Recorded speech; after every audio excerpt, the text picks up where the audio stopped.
Gibuksan karong adlaw ang kadiwa sa Department of Agriculture kung diin mapalit ang lain-laing mga produkto sama sa mga utanon. Lakip sa gibaligya ang bugas nga tag 25 pesos ang kilo. Ano ang detalye sa report ni Nico Sereno. Sa compound sa Department of Agriculture sa Mandaue, gibuksan ang kadiwa.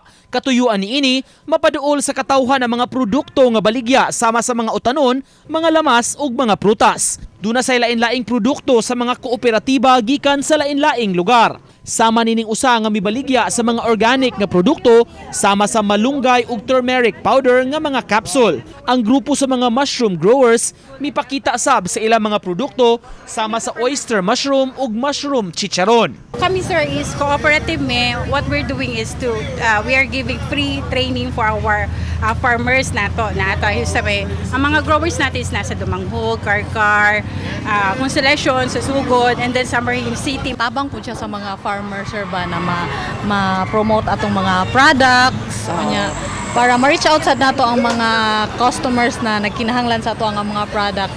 Usa sa labing himalitan sa kadiwa ang stall sa National Food Authority kung diin mapalit ang bugas humay sa tag 25 pesos kada kilo.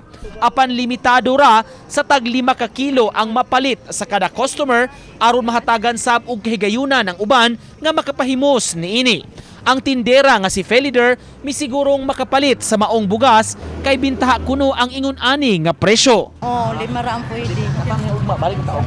Mabalik lang sa kuogma kay kada palit 5 ra man ang ihatag nila aron maangay kuno sa uman. Mayo kayo makapalit og barato. Kay Mahal na biya kayo palito. matud sa labaw sa ahensya, duha ka adlaw ra nga mulanat ang Kadiwa project. Apan posible nga i-extend nila kini o baka buksan sab sa lain nga mga lugar aron mapaduol sa katawhan. Ang akong plano, adto gyud na nato ibutang sa mga areas nga makapalit ang ato mga igsuon na di makaabot na ng 40-50 ang kilo.